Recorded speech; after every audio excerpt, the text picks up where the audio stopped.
The following video was created to go along with the summer reading assignment to cover the basics of quoting experts and quoting experts to complement your ideas when you're trying to express a position on a topic.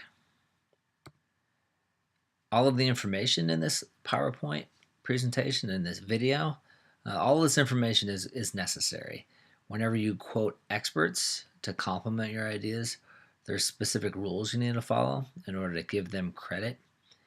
And all of the rules covered in this video are going to be the rules you need to know to complete your summer assignment. And these are the basic rules that are going to be incorporated into all of the assignments you will be doing for the next year in AP Language and Composition.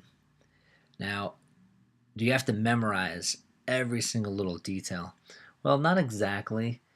But here's the thing you have to know. The more you know, the faster you're going to be able to write and compose.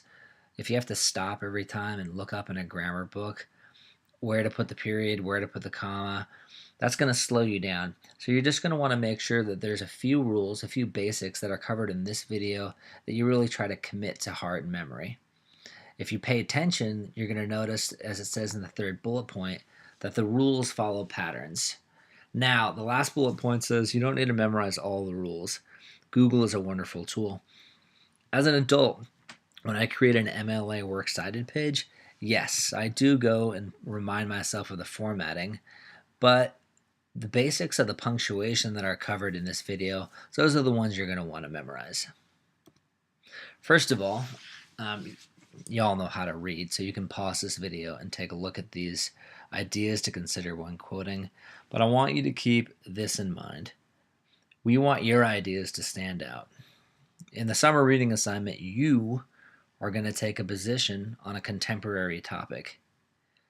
The experts, they're going to back you up. We want your argument and your points to stand out. So you're going to use the experts in order to give your voice more authority. It's kind of like seasoning.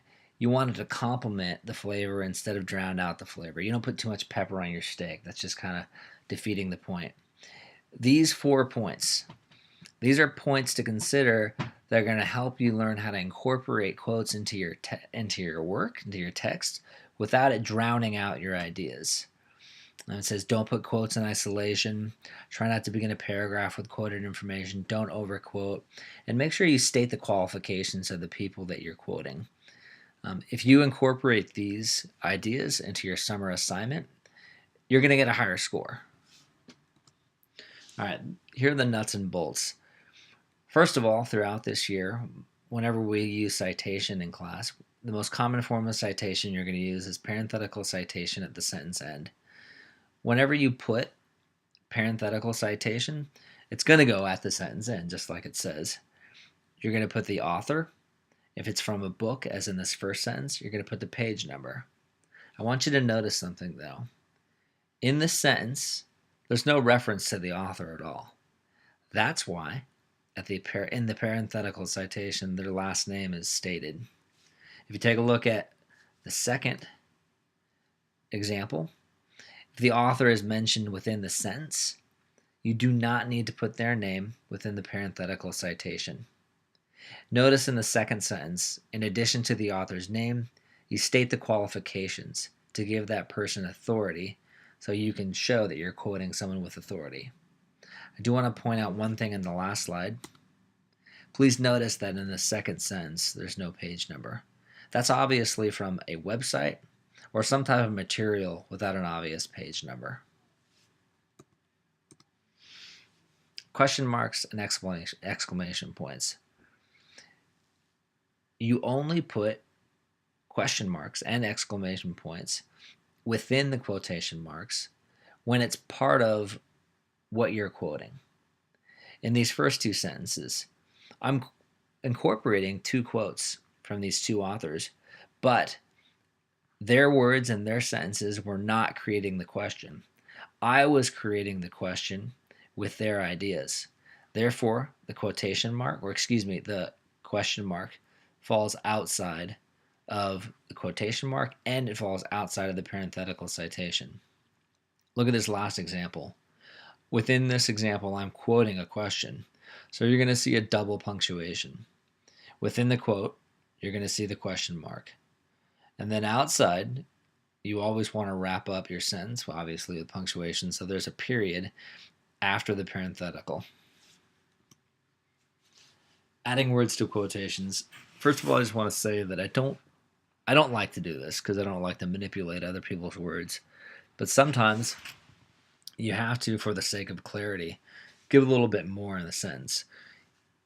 If you add something to someone's or to someone's words, you're going to put that in brackets.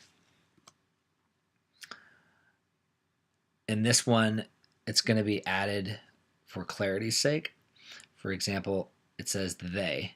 And since this quote is taken out of context, people don't know what's actually happening in the larger quotation, we put in the other team so that the reader understands what's going on. If you omit words from a quotation, again, something I like to stay away from, however, sometimes it is necessary, you use what's called an ellipsis. An ellipsis is basically 3 periods. One thing you never want to do, if you're taking words out of someone else's quote and it changes the meaning of what they intended to say, you don't want to do that. That's actually, it's wrong. It's a practice that you just stay away from. But if you have to, for the sake of just for brevities, you put an ellipsis mark. The one thing that always trips me up are the commas, because sometimes before a quote you'll see a comma, and sometimes you'll see someone just going right into it and there's no comma. Right here it says use a comma to introduce a quotation after the standard dialogue tag, a brief introductory phrase, or a dependent clause.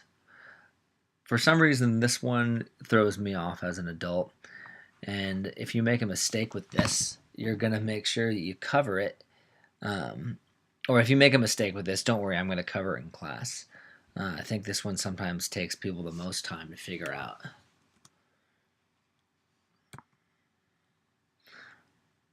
If you use colons and semicolons, you always put those outside of quotation marks. You can see those examples there.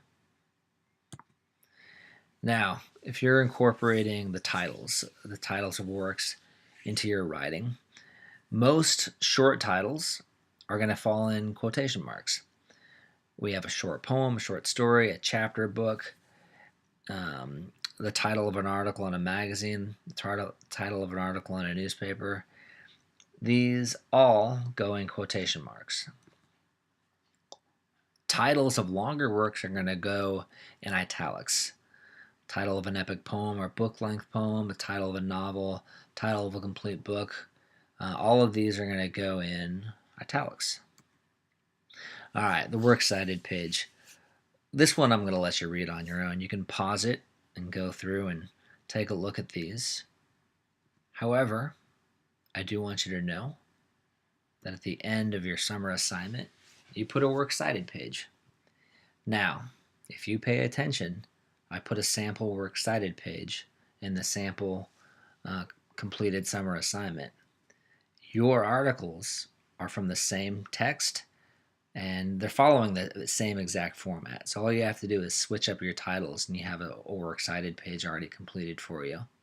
I hope this video has been helpful. If you have any questions, feel free to email me. My email is on the website.